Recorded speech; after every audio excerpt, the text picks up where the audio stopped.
Hi there, this is Miguel Campos here from University. and you are watching Teacher Learning Cast with Piry Herrera and Benjamin Stewart.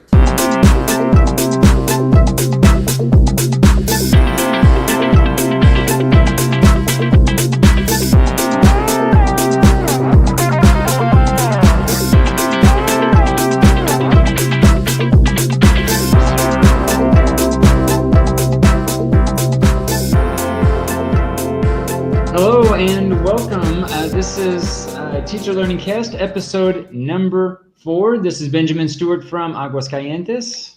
And this is Piry Herrera, also from Aguascalientes, hoping that you are well and getting used to watching us every Saturday, 8:15 in the morning. This cast, which is dedicated to you all, teachers and people that is interested in learning and teaching.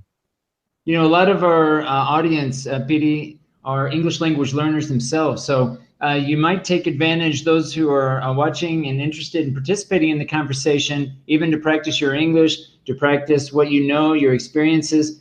We really want this experience to be as open and transparent and as communicative as possible. So we really want the audience to get involved. We know a lot of our listeners are both in-service and pre-service English language teachers. So we really would like to extend an open invitation really to anyone who wants to participate and be a part of the conversation. You can be part of the conversation by participating in our Facebook page. We have a Facebook page called Teacher Learning Cast. So you can post comments, give us feedback, share your ideas, your perspectives. But also if you want to participate in the live weekly Saturday morning chats that we are conducting now, we really would like to incorporate more people into the conversation. Right. This is our 4th program, and I hope you can go through the different programs we have had. We have had some talks about interesting topics. We are already in plans to very soon have with us some guests here at the program, and we're starting to call people to join us and come with us and share here live Saturdays morning. And there are different ways to do it. So you can get in contact by all the means. We have Benjamin Stewart has his own website, and you can have the links in there, which is Benjamin L. Stewart, right? Am I right, Ben? Yes, benjaminlstewart.wordpress.com. You'll find my website there, and you'll also find a dedicated space for Teacher Learning Cast, where you'll find prior episodes and also different ways that you can get involved. Yeah, same here with me. My website is homers2000.wixsite.com/PDHA. And there you can also have in the homepage, you can have the original transmission, which I'm adding the link above so you can watch a better view, better playing for Benjamin and I, and better sound also. This is just a secondary transmission in Facebook Live. And here for everybody, I'm now at the camera here at the original transmission. And we also have the website for the Teacher Learning Cast programs, which you can look at it in Facebook as Teacher Learning Cast. What's for today, Ben? Well, you know, Peter, the first topic that I wanted to bring up and was really something that that I've been thinking about a lot this week. Let me open up my browser here. And the first was, you know, since we teach or we help facilitate English teachers, you know, I think we can relate to moments that we're in class and students might ask us a question and we don't know the answer. I think we can all relate to that. And so I thought about, well, what do you do when you don't know what to do? Like, what do you do when you're in a class and you're really just not sure how to answer a particular question or doubt a student has, or maybe the students you detect just from their behavior that they are having problems or questions about certain things. Maybe they don't come right out and ask it, but you're thinking to yourself, you may not have an answer. I came across this article this week, and I wanted to share it, not because I necessarily agree with all the points or the way, maybe their perspective that they're sharing, but I think that the message itself, I think, is an important one, and one I think, again, we can all relate to. And the title of it is to redesign an education system. Start by saying, I don't know. And this article discusses the Council of Chief State School Officers that came up with this innovative lab network. And basically, they set out to focus on building a local capacity for personalized learning. So they're really arguing for this notion of personalized learning, which we can probably talk about later on another show about what is personalized learning. But last week, we talked about personal learning networks, and I think it relates a lot to this idea of personal learning networks, which again, I'll go into a little bit more here in a second. But this article was really focusing on students in this inquiry-driven process.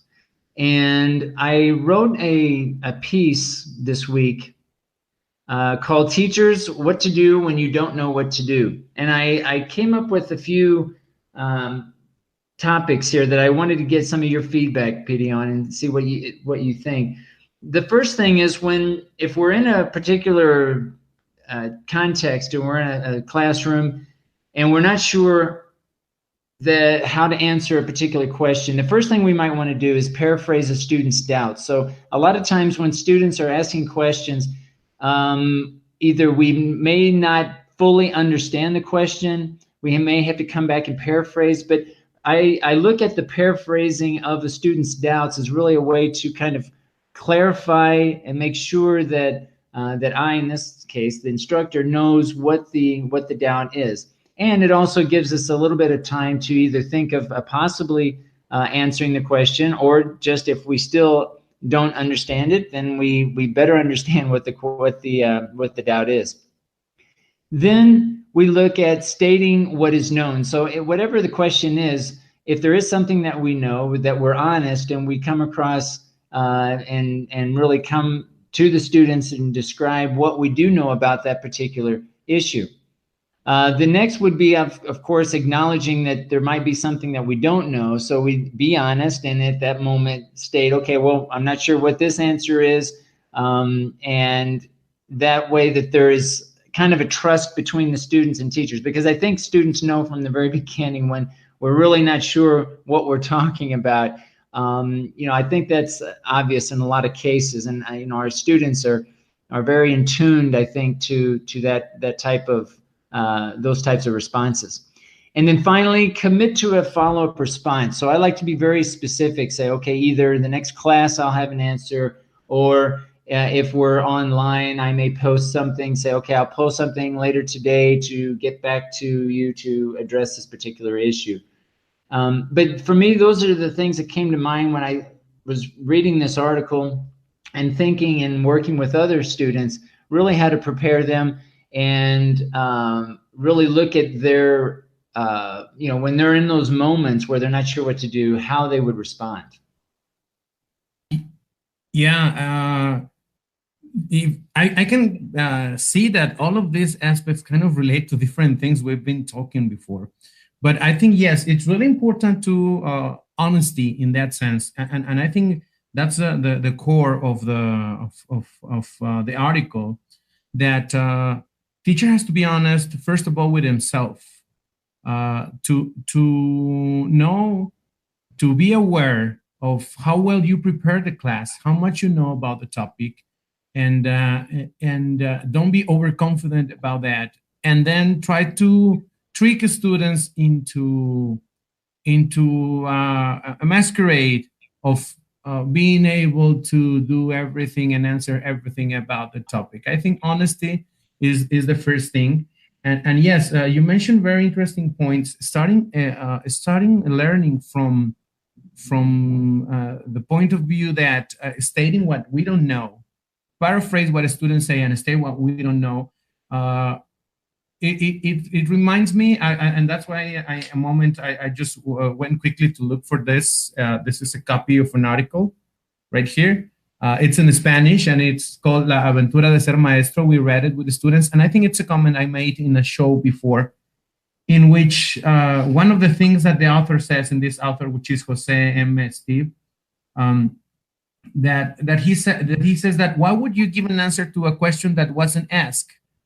And from the point of view of stating what it's not known, being honest about this and stating what the students are saying in paraphrasing, I think it will start to raise this question.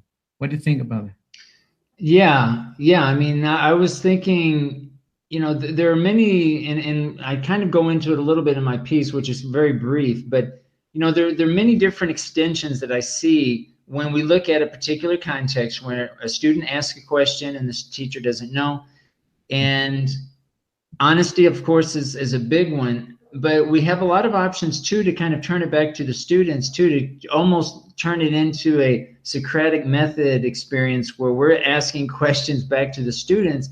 Right. And depending on what it is, ask indirect questions that are related, that extend around that particular issue, and until you get to kind of some sort of agreement. But that I think that there's this idea that the teacher always has to have the answer at every particular moment. I think we can dispel and look at it a different way, and oftentimes either turn it back to the student or even turn it into a lesson to lesson experience where we're constantly inquiring and looking and investigating and searching and finding those answers again. And it may not happen all in one class lesson. Yes, I was kind of remembering during the week I had a student at the office telling me, "Teacher, you always ask me so many questions," and she and she was kind of looking for the answer. And it's a challenge. It's not easy to go in this back and forth and not lose the ground. And precisely going back to the starting point of this, precisely not losing the ground of what you actually don't know, and how you both together, practitioners, students, teacher, can grow from there, from what you don't know. You mentioned, yes. Yeah, I was just going to say, yeah, I mean, turning it into a learning experience, thinking the teacher as a lifelong learner. This relates a lot to the personal learning network, thinking, okay, when I don't know something, how can my personal learning network help me and assist me? Maybe they can't help me at that particular moment in class, but outside of class, of course, you reach out through Facebook, through Twitter, you go online and in some sort of forum, public group that you're part of, and you search out those answers. And if ideally you have a personal learning network that is working and functioning the way you want it to work, then that personal learning network is going to be working for you and be able to help you get those answers in a timely fashion. Right, and that's I mean, looking for the answers in this way, it's kind of what I like doing, since I'm working with reflection and feedback most of the time. And little by little, I've come to realize that my style at the beginning, when I started in this teacher formation field, was more focused on what I could say, and little by little, it's been changing towards the side of what I could ask the students, and what I could ask and make them aware of. And if some of my students are watching or are watching later in the on-demand video, they can get really familiarized with this idea of stating things and asking the questions, and then getting to a point in which you can even pause things, because we need to do this research that you mentioned earlier outside, and solve doubts later on, and look for ways of doing things, you as a tutor, but mainly them as students, to share this experience, and that gives you growth. Yeah, I think that when we reflect on our own teaching, and I know we all do in some degree, or whether we write it out, whether we record ourselves speaking our own reflection, or if it's just a mental process, I think that we're all constantly reflecting on how well, or maybe not so well, we answered or addressed students' issues. But I came across also, I'll conclude with this last piece, 3 central questions that I think we should all be asking ourselves. And as tutors of pre-service English language teachers, these are also, I think, very pertinent questions that we need to be addressing to our students. Is the 3 questions being: the first, what should the teacher start doing? So what should I start doing that maybe I'm not doing currently? The second question, what should I stop doing? So maybe I'm doing something that I shouldn't be doing. Okay. What should I stop doing? And the third question, what should I continue doing? And maybe a variation of that would be, well, what should I continue to do, but maybe slightly different, that seems to be working for me at this time? But I think those three questions are good reoccurring questions to be asking ourselves as educators, and especially in those cases where we have student questions that maybe we don't have the best answer for at that particular time. Right. I think these are important questions. I would add the importance of getting into detail as answering these questions, and try to look. I always tell my students at least one, but something specific that indicates a very specific characteristic, a very specific action, or something that specifies and gives you a lead later on exactly these questions: what you are doing, what you should stop doing, and what you have to, what you could continue doing, or would be a benefit to continue doing or reinforce. Yeah, it's a lot like those critical moments, I think, that we've talked about. You Yes. speak a lot about those critical moments where teachers and teacher trainers are able to really become aware of those particular moments in class that really generate some sort of change or thought process or problem or issue. I think it relates a lot to that. Yes. I mean, from my end, just to close up about this topic, I just like that every time we discuss this kind of things, I mean, every topic we have come to discuss in these shows, we can immediately see the link about different aspects, different issues. I remind when you talk about paraphrasing techniques for mirroring and reflection, we constantly bring up here. And about the follow-ups, I kind of remember the topic, I think was last week, about keeping the suit of the teacher, and that's the suit outside the classroom. You keep the suit and you do the follow-up later on. You commit yourself to keep on the suit and bring up learning. Exactly. And a lot of times, a lot of our English language teacher trainers are also English language learners themselves. So just linguistically, practicing how to paraphrase, right, is another kind of a skill that would be kind of part of, I think, some of this idea of trying to paraphrase with students to clarify ideas and just becoming comfortable with paraphrasing. Again, so it becomes a little bit more natural as they need to draw on that skill in the classroom. Right. Very interesting. So yeah, we want to remind everyone, if you want to participate, you can do so by accessing our Facebook page, Teacher Learning Cast. It's a public page open to anyone. We really enjoy all the likes and appreciate the likes we've received so far. But let us know how we're doing. Give us feedback. It's all good. We really do appreciate you tuning in and contributing to this. And I think the idea really being trying to create an open learning environment or community where we can all learn from each other. That's really the point of this effort.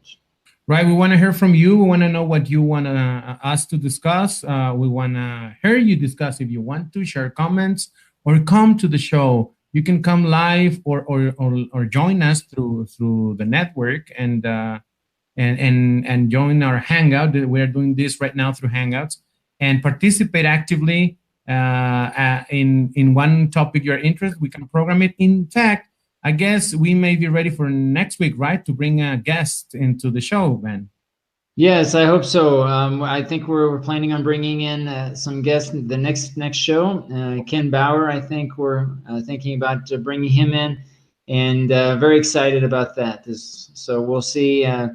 We'll see as we get closer. But yeah, we really want to bring in some people, some educators, and to hear from you and to get your experiences and your insights. Okay. Finally, for the people in Facebook Live, remember this is a secondary transmission in Facebook Live. The main transmission is in the link above, and you can get there and watch Ben in a better plane, me in a direct plane also, and a better sound. Okay, so Facebook Live is a secondary transmission, but you can get to us through the Facebook page, Teacher Learning Cast. Look for it like that. On Benjamin's website, which is benjaminlstewart.wordpress.com. My website, homers2000.wixsite.com/PDHA. What's next, Ben? Our next segment, I think, Piry, you wanted to address some in-progress decisions in classroom, looking at the time spent, how efficient or non-efficient we are within our classrooms. Yes, this is something it's something typical with fresh teachers, new teachers, or practitioners that are getting into for the first time into classrooms, and timing and following the lesson plan and adapting this timing is something that they are really concerned with. I don't know, by any reason, maybe own teacher's personality, I mean, their own personality, or the kind of formation they have had so far leads them to this. But yes, they're really concerned about timing and completing lesson plans. And a couple of issues always occur like that in that matter. Sometimes teachers cut activities in order to complete the lesson plan of the day. Some other times they just extend an activity and they just, they're not aware that they're missing time for the further activities in the class. So things like those occur. The thing is that the point in here is that it's a big concern for the teacher. And for the learner, for the language learner, it may be a big deal. It may be interfering, time may be interfering with their development, maybe interfering with the achievement of objectives mainly. So that's what I wanted to bring this topic. What do we do with time, and how do we handle that? How do we make the decisions? And again, I'm thinking back on another topic we discussed, making the right decisions because of the right reasons. And yes, timing is one of them.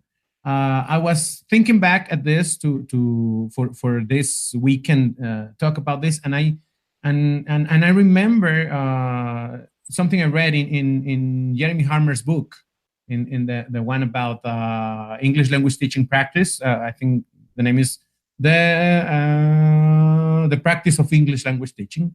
Yes, in his book, there's a chapter in which he talks about lesson planning, and he discusses about this. But there's something that I remember from that, which is when he refers to the lesson plan as not a blueprint. The lesson plan is not the blueprint for the class. It's more than that. It's a proposal of action. And he takes a look at the lesson plan from that perspective.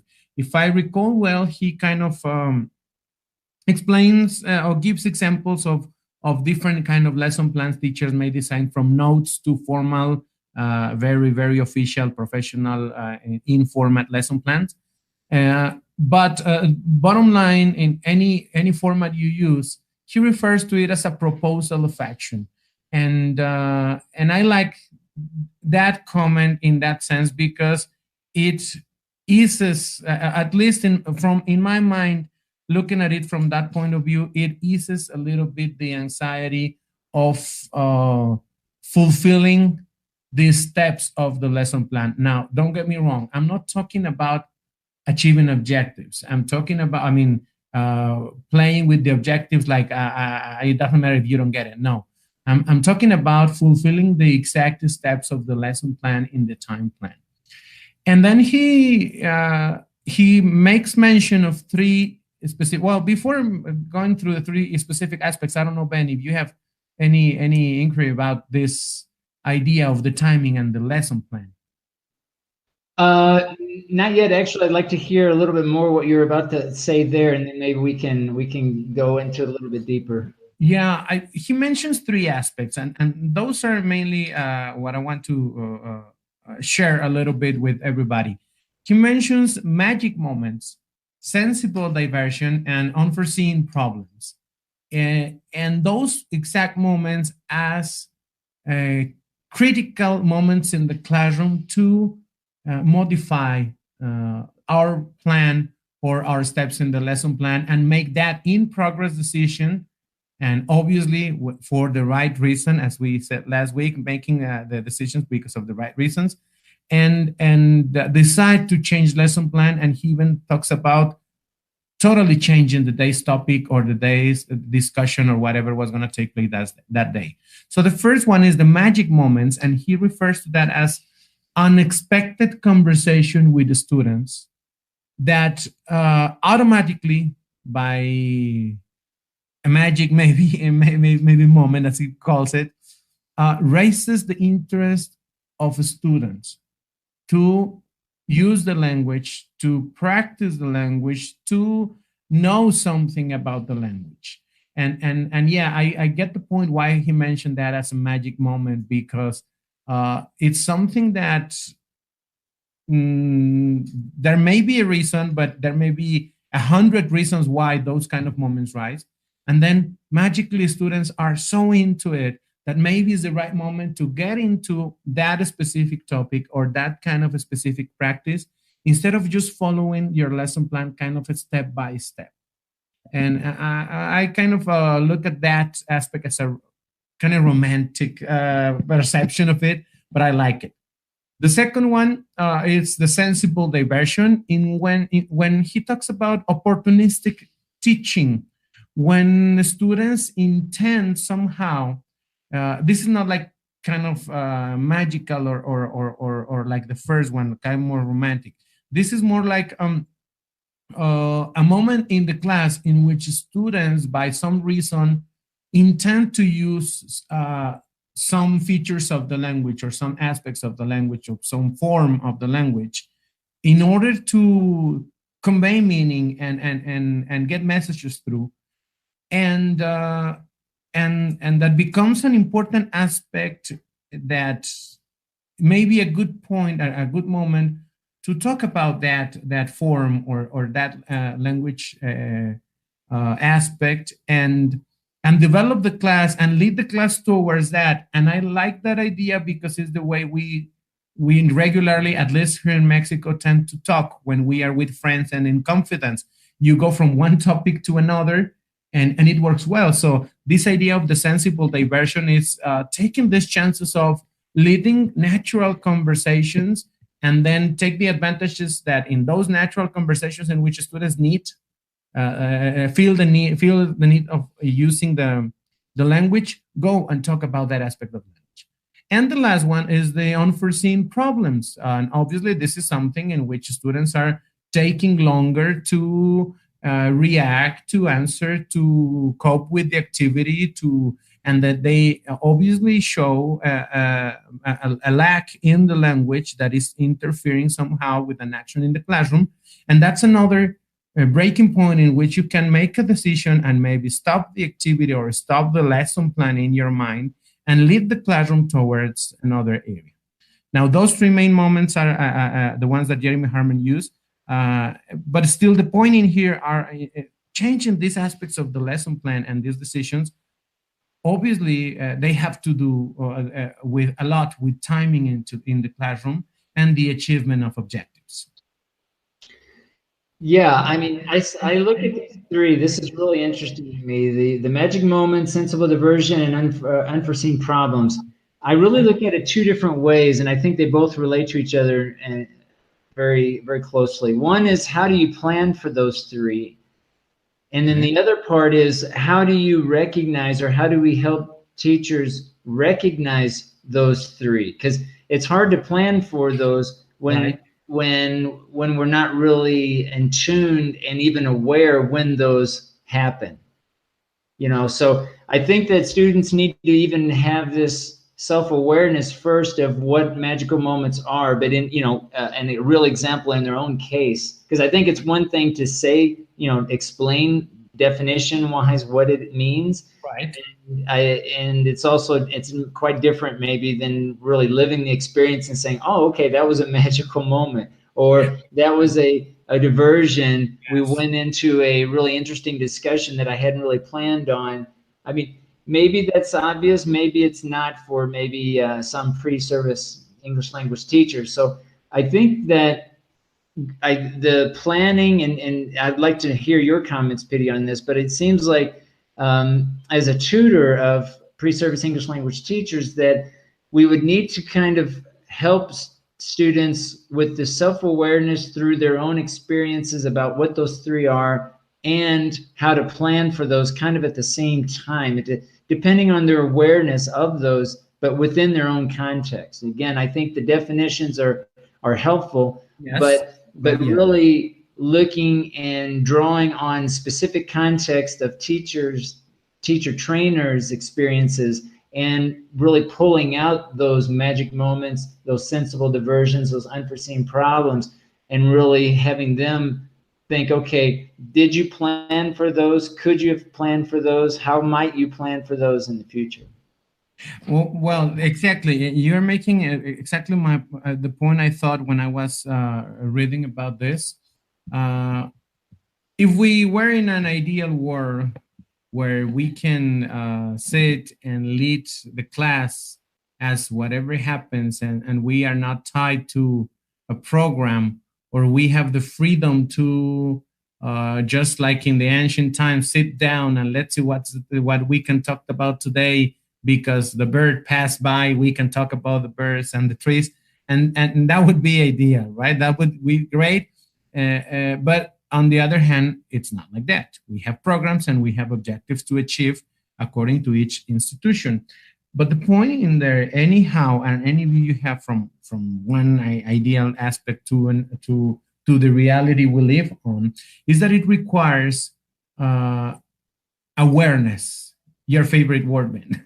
Awareness on many aspects. In order to work on these magical moments, sensible diversions, and unforeseen problems, you need to be aware of, first of all, the objectives and the plan you have in order to make these decisions, but also about the course itself, the objectives of the course, maybe the further topics, or a broad view, not a very close-minded view of the lesson today, but a broad view of where I'm getting to with all this topic by topic, into a program, into a broad objective.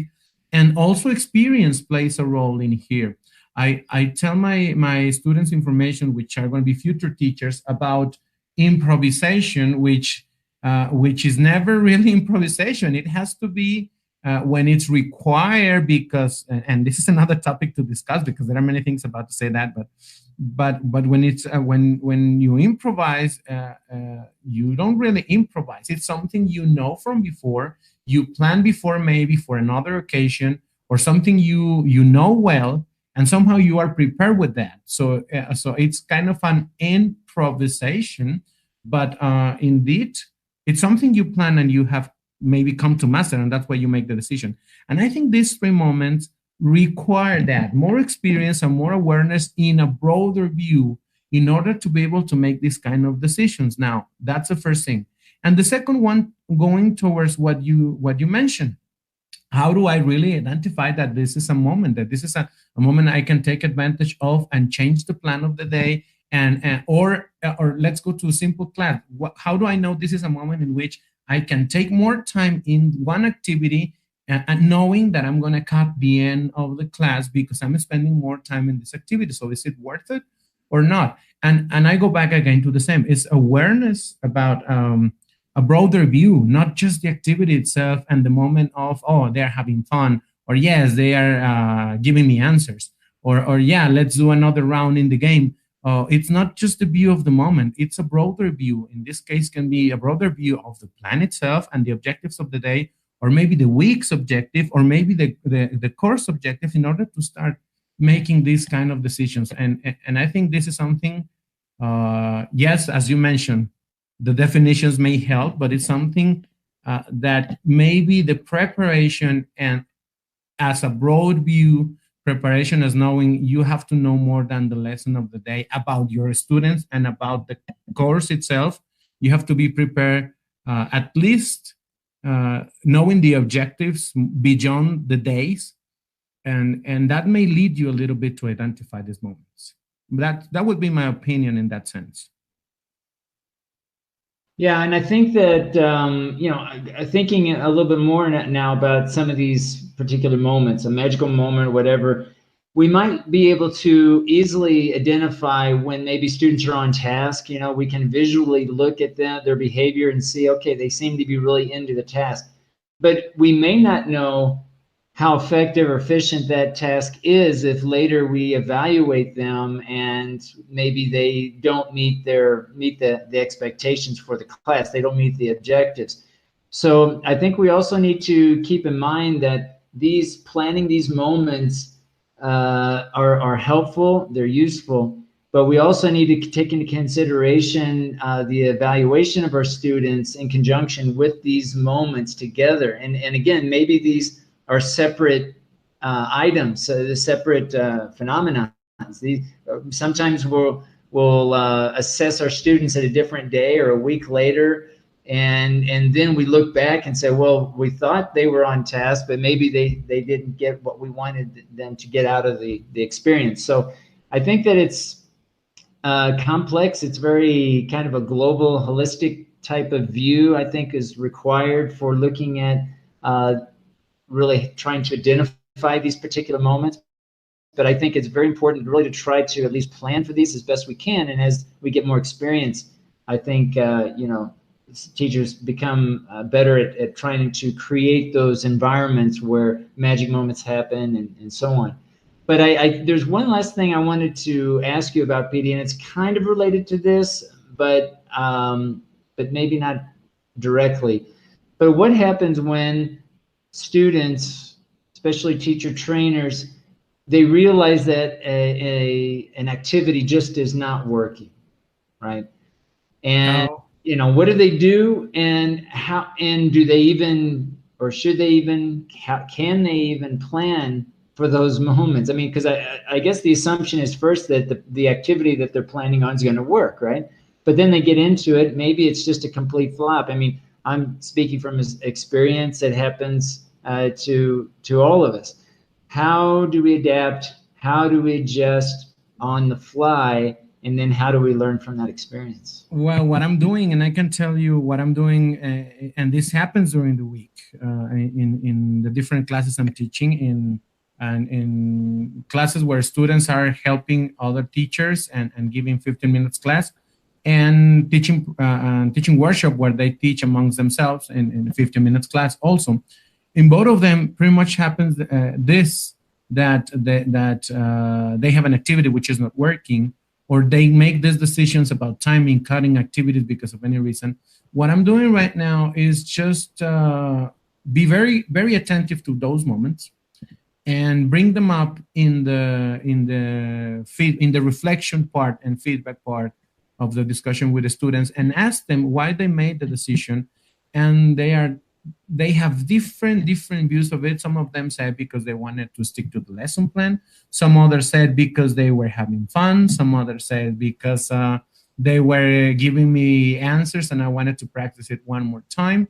So what I do there is that we reflect together, and I try to work along with the student in order to ask and answer questions that lead us to identify how productive was for that precise moment to cut on enlarge one activity. And I think that may help them a little bit in the future to identify what's going on, because sometimes they say, I felt the students were not really participating, but sometimes they were not participating as the teacher thought in his or her mind, but they were actually participating and the activity was productive, but not as a teacher, not in the way that the teacher expected them to be shouting and screaming maybe, or something, or the other way around answering, but they were when we have this reflective moments with the whole group, in especially in teaching workshop, even students sometimes, when the teacher himself says something, I thought this was happening, students themselves come and they say, no, we were actually enjoying that moment and we were answering. The thing is that we needed a little bit more of time of thinking, or things like those, you see. So bottom line, and summing up the answer to that question is awareness, like reflect on that and go to the specifics. Why do you think something was effective or non-effective? Cutting or enlarging a class, did that work or not work? Why, and what specific characteristics of it made it work or not? So they can start to make their own decisions in the future, because I don't think there's going to be a right formula. I just want to wrap up very, very quickly, Ben, because I wanted to show you a couple of a blog that I found that may help a little bit on this idea of timing. Can you see my screen now? Yes. All right. This is T is for time. This is a blog from Scott Thornbury, from a teacher from New Zealand. He's got a lot of topics in it's, I suppose it's from this book, which is the new A to C of ELT. And he very quickly in here, I'm just going to scroll down so you can see, he's got a very short comment on T is for time, and he's got kind of a summary and 8 advices to make time efficient, and it comes to agree with what you were saying in some of the aspects, so you can you all can go back to it later on and look at it. But for example, number 3, in the recommendation number 3, it says evaluate an activity in terms of the likely language production it will generate against the time it will take to set up. If the payoff is small, ditch the activity or think of a quicker way of setting it up. So pretty much the 8 steps, I'm sure if we go through all of them, we're gonna have a lot to talk about. And some of them, some of the aspects we have already talked about. The other one that can be an example is number 5. It says, set for homework, and that was interesting, and I'm just gonna read it and leave it there. Set for homework those activities such as readings, listening, and doing grammar practice exercises that may otherwise cut into classroom time that could more usefully be spent speaking, right? That's his point of view in that sense, but it's kind of interesting and it's very short. So there's the link, and we're going to have it, I suppose, somehow in the video on demand, so you can get to it. And from my end about this topic, we can go on and on, but I think for today in this topic would be enough. Yeah, I was looking over those points too, and I think your last point, number 5, about setting up homework activities outside of class is really related to a lot what we might discuss next week with the flipped learning, where we'll go in a little bit more depth into what that might look like. But I will say very quickly, I like the, I found the graph in that blog post very interesting. It's a list of different countries, and I noticed it basically compares the percentage of time spent giving class versus homework, administering homework, and maintaining order. And I noticed Mexico, and just by visually looking at the graph, it looks like Mexico, out of all the list of countries listed here, spends more time on administrating homework than any other country on this particular list. Yes.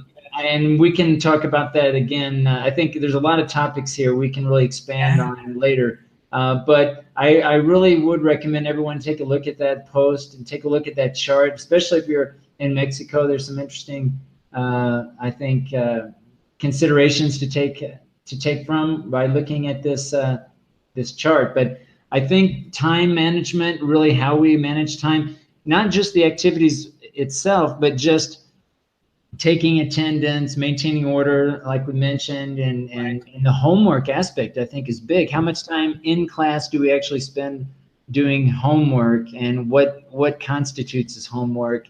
I think that's a big topic that I think I'm making a mental note to myself to follow up at a later date. That would be a good topic to look at. Yeah, just for our audience, the chart is about empleo del tiempo en clase, the time that it's spent into a class.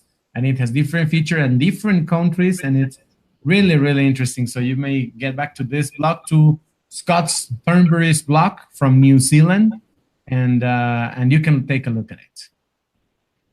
Want to remind everyone, if you want to get involved in the conversation, you can access or find us on Facebook, Your Learning Cast. We have a public page where you can post, leave comments, give us feedback, be a part of the conversation. We're always looking for teachers to actually come in and also participate with us in our live weekly Saturday morning broadcast. So we do want to thank everybody for watching as we get into this and the building of this community. We want to make this as open and transparent as possible so that everyone has a voice, everyone has an opportunity to share their successes and challenges in the classroom.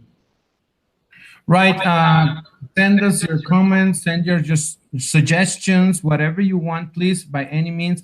Share our transmission, share Facebook Live. Remember, it's a secondary transmission. The main one, it's in the link that you can see above in the Facebook Live, or you can look for it in our website, Benjamin L. Stewart, WordPress.com, and homers2000.wixsite.com/PDHA.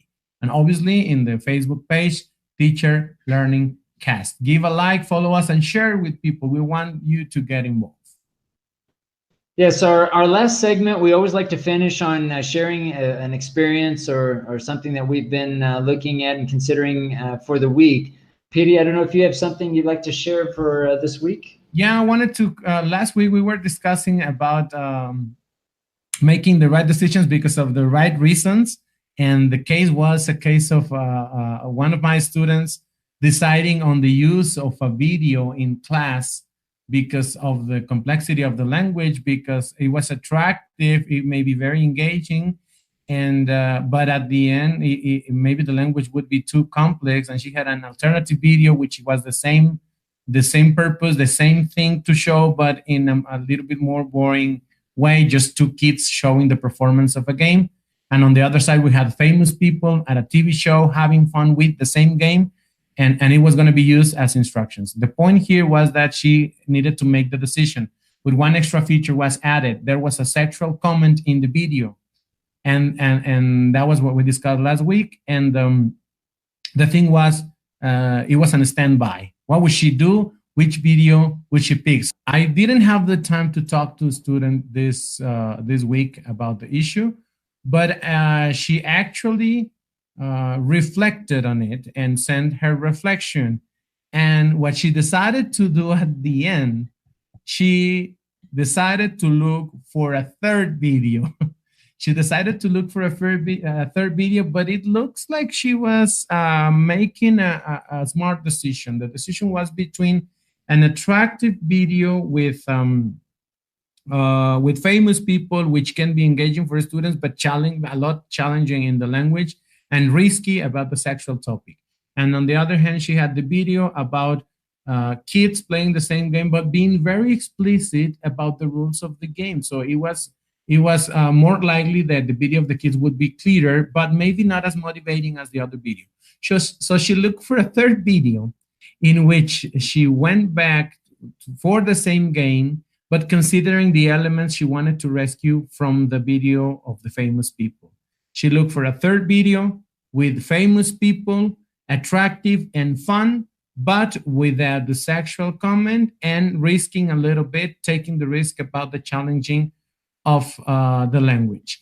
I think this is something we are going to discuss next time I see the student. But her reflection to begin with about this is that she made the right decision, noticing that it was fun for students. It was challenging, but they managed to understand the instructions. So at the end, this is, I think I need to go and when I discuss with this student, to have some questions about the decision making, but I can tell because of her reflection, her written reflection, that she analyzed why she wanted the video with famous people and why she would like the video with the kids. And then at the end, she just took a little bit of risk, but totally avoiding the risk on the sexual comments by looking a third video. And that's what she did at the end. And it looks like it worked. So that's the end of that story. Yeah, it would be interesting to hear what her decision-making process, you know, that'd be nice to, as a follow-up, because I think that can really shed a lot of insight into, you know, when she was thinking certain things, how and what point she began to really make some decisions about making those changes about which video and what types of videos to use in her class. I would like maybe by reading I can have this point of view, and I'm gonna just read very quickly and the part of her reflection where she talks about this. Says, I was doubting to play the video because the language was a little bit complex and I was afraid that the students did not get what the people said. Also, there were some questions related to sex, and I don't know the students enough to guess the reactions they could have. This is something we actually discussed in the pre to her class. On the other hand, I also found a video which was clearer and easy for students to understand the video, but it was boring, the video of the kids. So I could not decide what to do because of the controversial advantages and disadvantages. But this gives me the idea that she was considering the advantages and disadvantages of both videos. And then it says, at the end, I found another video that was also about the same TV show, but this time I think was more accurate because it had a lighter, it has lighter questions on the game. So I took the risk about the language she refers to, I guess. Once I gave the class, I realized that some of the girls liked the video because One Direction, the group, appeared and they are fans of them. It made me feel I made a good choice. Also, I noticed that the students had fun with the video, which means they could get almost everything that people said in it. I think, well, that says pretty much her broad perception about this. Maybe a couple of questions would get us into the detail of the thinking process. Yeah, very interesting. I'm just curious, when she said that she didn't know the students that well, how long or how much time or contact did she have with the students at that point? They've been in that practice for 4 weeks, but she meets them once a week, I guess. Okay. So yeah. That's why, and that's why that's one of the issues that came up when we were looking at the lesson plan and making the decision of the video. By these questions back and forth, she brought up the aspect about the sexual questions, and then she actually wanted me to make the decision and asked me like, should I bring it or not? And I just asked her, do you think your students can cope with it? And she was like, well, I'm not sure. And then the following question is, how well you know your students so that you can make that decision. Just think about that. And that was the end of the feedback that day. And it seems that I like the idea that she even took the advantages that she wanted from the videos and looked for a third one. Yeah, I think it's insightful that she realized that she felt she didn't know the students well enough really to do that. How old were the students? They are teenagers. That's why about the sexual comments. They are teenagers and in an English course, and I don't quite not remember well the level, but yeah, the thing is that they go there as observers most of the time, and they just teach 15 minutes a week. So she has taught in this group. She has taught only twice, and I think this was the third class she was going to give. Well, the third 15 minutes of class she was going to give.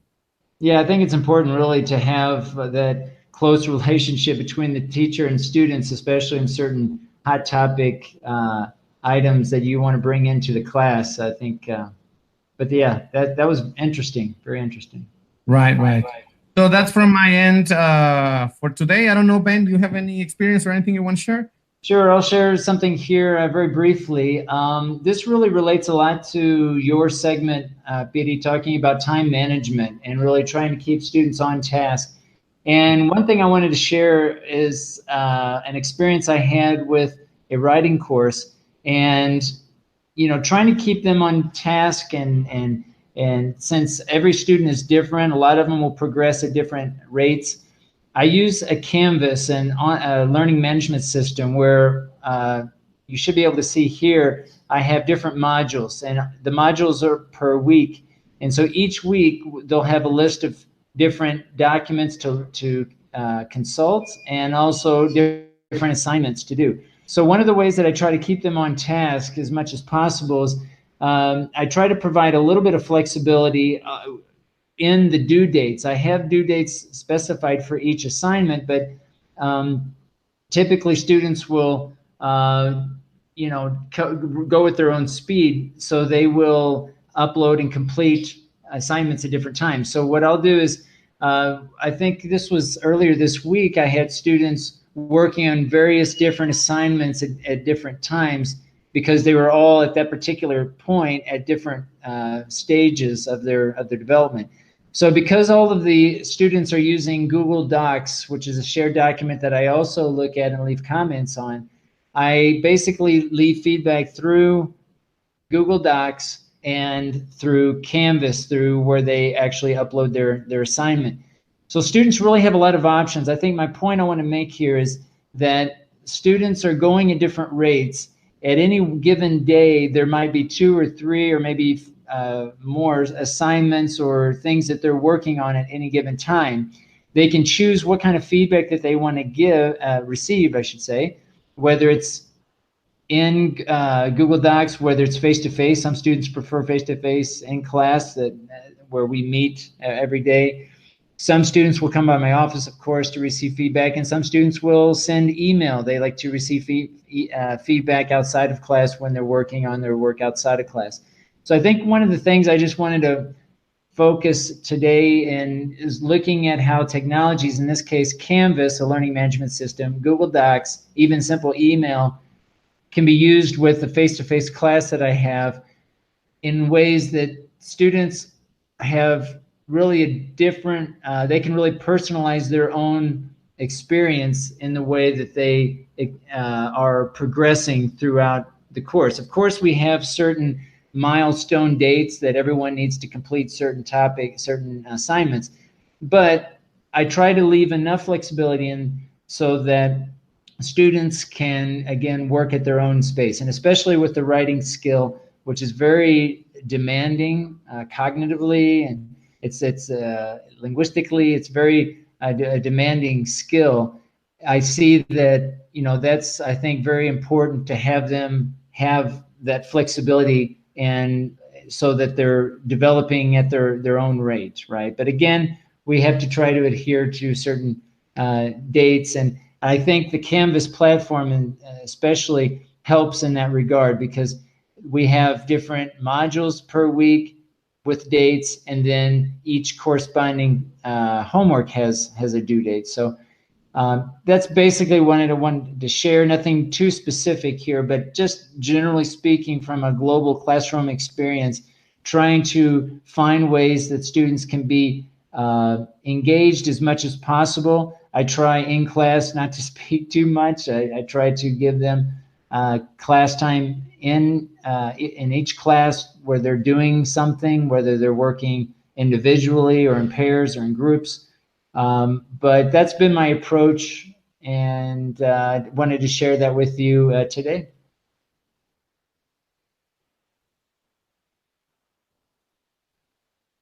So go ahead and stop there. So I don't know, Piry, if you're on mute.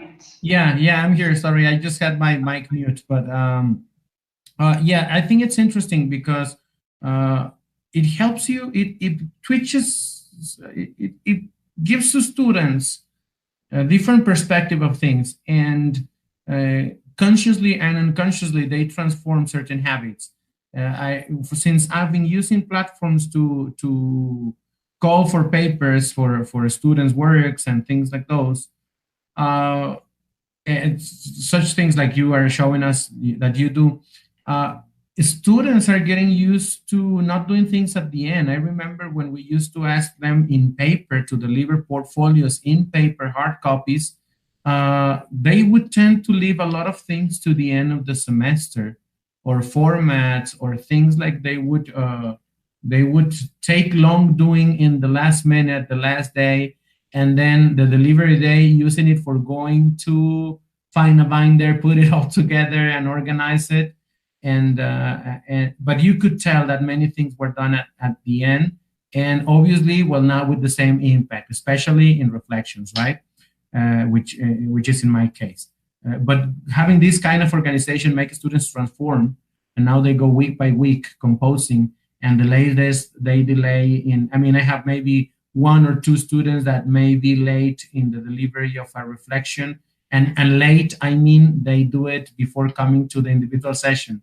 But I can tell, because I receive the alerts in my mobile phone when they upload something, I can tell that they finish the class. Some of them are reflecting the same after the class, the same day at night. So they are transforming their ways because of this useful technology management of time. Yeah. So I think it's important to really kind of look at all the different educational technologies we're using and finding what works, what doesn't, and really just trying to find ways to communicate in the most efficient way that helps students learn their achieve their goals for a particular course. Right, and thank you, Ben, for sharing with us these kind of things you do in the classroom, because it always gives ideas, many ideas to us. Well, this is really the intention with our whole community. We really want to get more people in and sharing our ideas. I think it's to be expected that some will maybe agree or possibly disagree with us, and that's all. It's all good. We really want to have this space to offer teachers, both in-service and pre-service English language teachers, to have a space to share opinions, diversify their ideas, and really just learn from each other. So we want to thank everyone for listening. Remember, you can contact us through Facebook. Teacher Learning Cast is a public page. You can leave comments, give us feedback, let us know what you'd like us to talk about in the future. We can certainly revisit certain topics if you want to be part of the conversation, something that we've already talked about. We try to record all of our sessions and make those available so that you can also have a repository of information there as well. So thank you again for listening. And Piry, I don't know if you have any closing statements. Thank you, everybody. Please leave comments, and not only on this show, you can go back to look at the videos of the previous shows, and you can leave comments about whatever, and you can give us suggestions if you want to come and participate with us, or if you want to join the Hangout to participate in exploring a topic and having this kind of talks with us. Let us know, and we can arrange a date, because we are planning to start hopefully next week with more people joining us and sharing with us. So Ben, that's it for the day, right? Yes, I think we'll go ahead and stop there. We try to keep this around an hour or so. And again, we want to thank everybody for tuning in, both live in the live session and also the recordings. Thanks a lot, guys, and we'll see you in the next broadcast. Bye. Keep on learning.